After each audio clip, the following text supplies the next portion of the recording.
Bueno, el mail del programa es silogismomedia@gmail.com. Lo mismo en Facebook. Lo mismo en Facebook, Silogismo Media. Y si querés hacerte amigo, etcétera, ya podés hacerte amigo. Vamos en ese Facebook, vamos a Segundito, si me sí. facilitan la complicada contraseña, pero fuera del micrófono, prometo poner las grabaciones completas de los 6 programas anteriores, y el que estamos grabando ahora con imagen, que sería el 7º, también va a estar en nuestro Facebook disponible para todos los que lo quieran ver. Simplemente que una contraseña un poco complicada la que ideaste, José Luis. Seguimos hablando de economía. Bien, acá tengo un artículo de Javier Leucovitz, es en página 12 seguro. Martín Guzmán, que es la mano derecha de Joseph Stiglitz, el premio Nobel de Economía, habló en una reunión con Silvina Batakis y gente del kirchnerismo, y el artículo dice que el Banco Central y el Ministerio de Economía se manejan con una pobreza conceptual alarmante, dijo, cuando el ministro de Hacienda y Finanzas, Alfonso Prat-Gay, asistió a la Universidad de Columbia, en los Estados Unidos, desarrolló un solo concepto: que el gobierno había terminado con el populismo y que ahora la Argentina pasaba a ser un país más creíble para atraer inversiones. Bueno, eso claramente no ha funcionado nunca en ningún lugar del mundo. Textual. La crítica a la gestión de la economía macrista proviene del economista Martín Guzmán, mano derecha del premio Nobel Joseph Stiglitz. Guzmán es investigador y docente en Columbia, Nueva York, y allí presenció la presentación del programa económico del gobierno por parte de Prat-Gay el pasado 10 de octubre. El resultado de ese encuentro y la gestión observada este año fue, según su visión, alarmante. Guzmán participó de una jornada de debate organizada por el Gestar PJ y la Mesa Económica del Movimiento Evita, junto a Silvina Batakis, ex ministra de Economía de Daniel Scioli en la provincia de Buenos Aires, y a Pablo Chena, investigador del Centro de Estudios e Investigaciones Laborales CEIL-CONICET. La condición primera del esquema de desarrollo es la del pleno empleo, dice. La economía debe manejarse de manera tal que genere empleo para todos los sectores de la población. Eso implica que haya trabajo para 13 millones de personas que no cuentan con entrenamiento. Además, el esquema debe propiciar el cambio productivo y debe ser consistente en lo macroeconómico. Entonces, la búsqueda del equilibrio pasa por contar con los sectores que generen divisas y mejoren el horizonte macro, pero que no resuelven el tema del empleo, como la soja, por ejemplo, junto a sectores que generen empleo y consumen divisas, la industria, y por último los sectores que generen cambio tecnológico, pero solo ofrecen oportunidades de empleo a los sectores con alto nivel de entrenamiento, como el software. Uno de los puntos en los que se centró la crítica de Guzmán fue el Plan Productivo Nacional, según el cual el gobierno propone seguir el modelo australiano de desarrollo. A lo largo de Viven este año, saltando como los canguros. Sí, o están colgados como los koalas, me parece. Según dice, a lo largo de este año el gobierno mostró mucha miopía y pobreza conceptual en diversos frentes. El llamado Plan Productivo Nacional es reflejo de ello. Australia y Argentina son dos países muy diferentes en cuanto a riquezas, estructura demográfica y social. Australia tiene 22 millones de personas y Argentina 40 millones. Australia es un país exportador de materias primas sin gran desarrollo industrial, en donde el sector servicios alcanza para incluir laboralmente a toda la sociedad, que además está muy bien entrenada. En Argentina, en cambio, la destrucción de la industria implicaría un efecto de exclusión muy fuerte. Tal vez la economía es un escenario, en un escenario así crezca, pero no al servicio de la gente. Durante fines de los 70 y los 90 también se aplicaron políticas de exclusión con un costo muy alto. Hoy mucha gente no está en condiciones de acceder a un entrenamiento básico que le permita tener un buen empleo, desarrolló Guzmán. El economista de la Universidad de Columbia también se mostró crítico de los últimos años de la gestión kirchnerista, por considerar que se tensionó demasiado el escenario macroeconómico. La ex ministra de Scioli, Silvina Batakis, remarcó que el gobierno no entiende que el mundo está en una posición netamente vendedora, de manera que abrir la economía en este contexto no equivale a vender más, sino a perder puestos de trabajo o que no se generen los empleos que podrían generarse. Además indicó que a lo largo de este año se observa una puja de poder entre el sector financiero y el agro que se expresa en el tipo de cambio deseado. En este contexto, la industria nacional es un convidado de piedra. En tanto, el investigador del CONICET, Pablo Chena, describió al gobierno de Macri como la revolución de los ricos, caracterizada por la negativa de este sector a pagar impuestos. El problema en la Argentina es que los ricos no tienen modelo de desarrollo, no tienen un proyecto de acumulación. Por eso el excedente en los sectores de mayor rentabilidad, agro, bancos, minería, se fuga y vuelve como deuda externa. Con la deuda los ricos logran cobrar intereses al Estado, en consecuencia se debilita el Estado, que se convierte en deudor. El debilitamiento equivale a pérdida de soberanía, que implica que el Estado se acopla ciegamente a lo que marca la División Internacional de Trabajo, es decir, una inserción silenciosa en las cadenas de producción de las empresas multinacionales. Por eso, en la concepción del macrismo, hay sectores viables y sectores inviables. En este esquema, el horizonte es de una precariedad laboral del 50% de la fuerza de trabajo, como ocurre en los países de la Alianza del Pacífico, y la destrucción de entre 20 y 30% de trabajos del país. Esto es lo que dice Javier Leukovics, lo que escribió en Página 12 sobre lo que dijo Martín Guzmán en una reunión con Silvino Batakis y gente de Levita.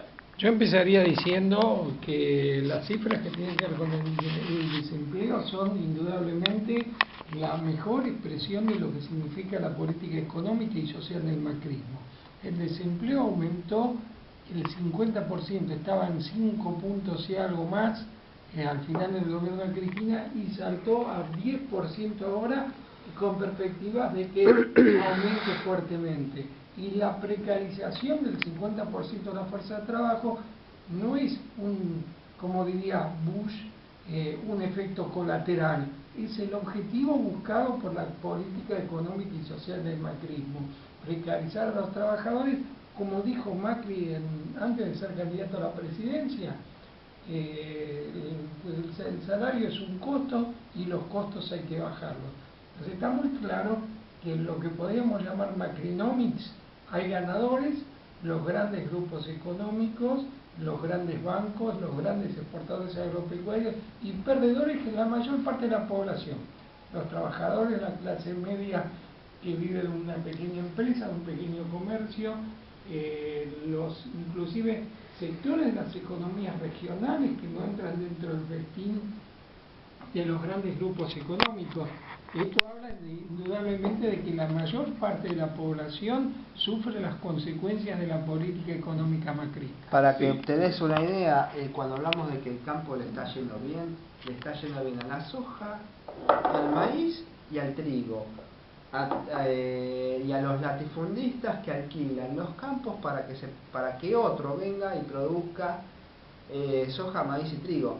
Nada, a nadie más. No es que el campo, las economías regionales están pésimos, de mal a peor. El campo para la concepción macrista de los grandes medios económicos son estos, son la sociedad rural y los grandes arrendatarios de tierras.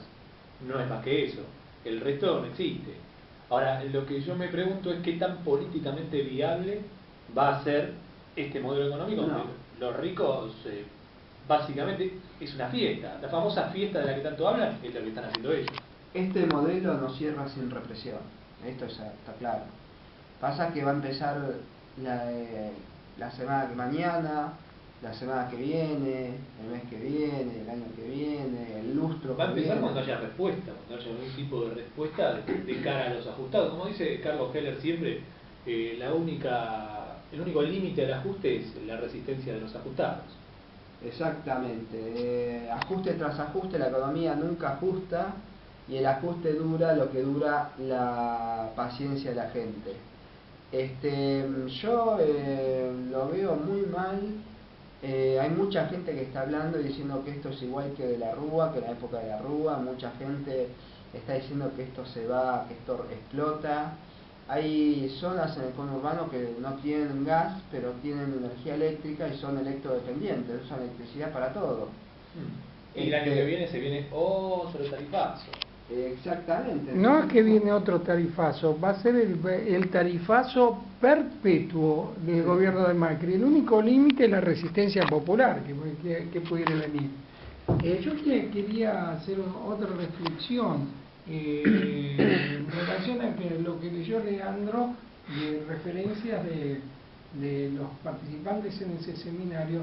También lo dijo el diputado del Frente Renovador, José Ignacio de Mendiburi, que el mundo está vendedor. Simplemente contar una anécdota: cuando Macri fue a Davos, flanqueado por Sergio Massa, lo cual lo llevó la semana anterior a Macri a decir que Massa es un impostor. Bueno, ahora se dio cuenta. A ver, Macri lo llevó a Massa a Davos y lo presentó como el jefe del peronismo.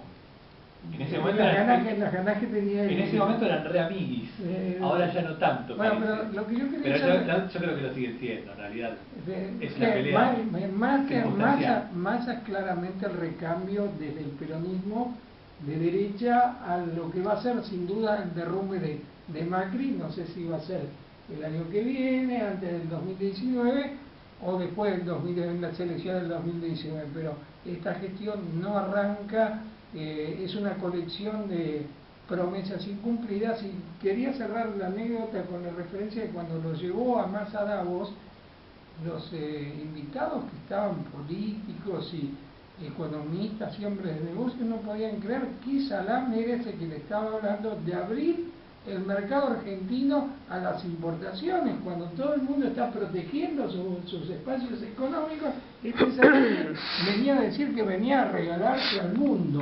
No hablemos de algo que vamos a hablar en un bloque posterior, donde hablamos de política, el acuerdo que se firmó con Estados Unidos, que es ilegal y escandaloso para la intervención de tropas norteamericanas en Argentina, e implica una clara pérdida de la soberanía. El supermercado del mundo, dijo Macri. Un país supermercado no necesita mucha gente capaz, no necesita científicos, no necesita industria, necesita repositores, cajeros y no mucho más que eso. Hago una anécdota particular. El grupo Arcor se desarrolla, explota, como empieza a crecer el crecimiento importante con la última dictadura militar, después con el menemismo, y ahora hace poco compró la Serenísima Arcor, porque necesitan leche en polvo para el chocolate. Pero bueno, el tema es que es un grupo industrial. El grupo Arcor es un grupo industrial, no claro. Es de los más beneficiados, porque son los grandes bancos y los grandes exportadores agrarios. Los sí, más, pero mega emporio que produce todo tipo de alimentos, no solo golosinas. Por eso. Está muy sometido al mercado interno. Pero sí, es un grupo que está demasiado arriba como para sufrir fuertemente los embates de la economía macrista. Es como Techín. No es el Techín no se va a fundir porque la industria no vaya bien. Empezó el año echando gente, pero lo que quiero decir es que la frase es el supermercado del mundo, viene ya desde la época de la dictadura, es el proyecto de la dictadura militar. Uno de los hermanos Aleman dijo que la Argentina era mejor que fabricara acero que caramelos. No, caramelos que acero, ¿verdad? Era un debate. ¿Qué tenemos que fabricar? Acero, que venía de la época de Frondizi ese debate. Frondizi llamaba a fabricar prioritariamente acero y lo impulsaba la llegada de capitales internacionales para que produzca lo que el capital nacional no podía fabricar, que era exploración petrolífera, siderúrgica, y etcétera. Y en la época de la dictadura el debate fue: ¿qué tenemos que producir? ¿Acero o caramelos? Y el Aleman y otros funcionarios del partido dijeron que era indiferente si producimos acero o caramelo. Bueno, lo que quiero decir que esa frase la usa en un discurso Felipe Solá cuando era secretario de Ganadería, Industria y Pesca, cuando abre la Sociedad Rural Argentina, y dijo: pues no vamos a ser el granero del mundo, pero podemos ser el supermercado del mundo. Y después la está retomando este gobierno. ¿Pero qué quiere decir? Hubo al Churrón también, cuando era presidente de la Sociedad Rural Argentina, dijo que la Argentina para qué quería industria automotriz, para que se den, porque el campo, por ellos se solucionan todo, el campo soluciona todo. Importando soluciona ese tipo de cosas. Hay que hacer la referencia de que un país modelo para los neoliberales argentinos es el Perú. En Perú no se fabrica un solo automóvil. Todos los automóviles que circulan en la calle son importados. Pero hablando de modelos, yo me quedo de vuelta con la frase acero caramelos. Que alguien me dé un ejemplo de un país que se desarrolló no haciendo acero y haciendo caramelos. No hay. También en la época de Frondizi se fabricaban caramelos. No, pero es un ejemplo. Digo, ¿qué país se desarrolla sin industria? Sin acero. Si vos vas a comer, y solamente haciendo servicios a y la hora, caramelos. si vos vas a comerte a la hora de ir a la escuela, al colegio, cuando en tu infancia te vas a comer un caramelo de acero, vas a estar en el horno. Si querés construir algo con caramelos, una construcción importante, un tubo para transportar petróleo, con caramelo vas a estar en el horno. Un país se desarrolla cuando tiene una economía diversificada y donde produce la mayor cantidad de bienes posibles. Vamos a un corte y en el próximo bloque vamos a empezar a hablar de política.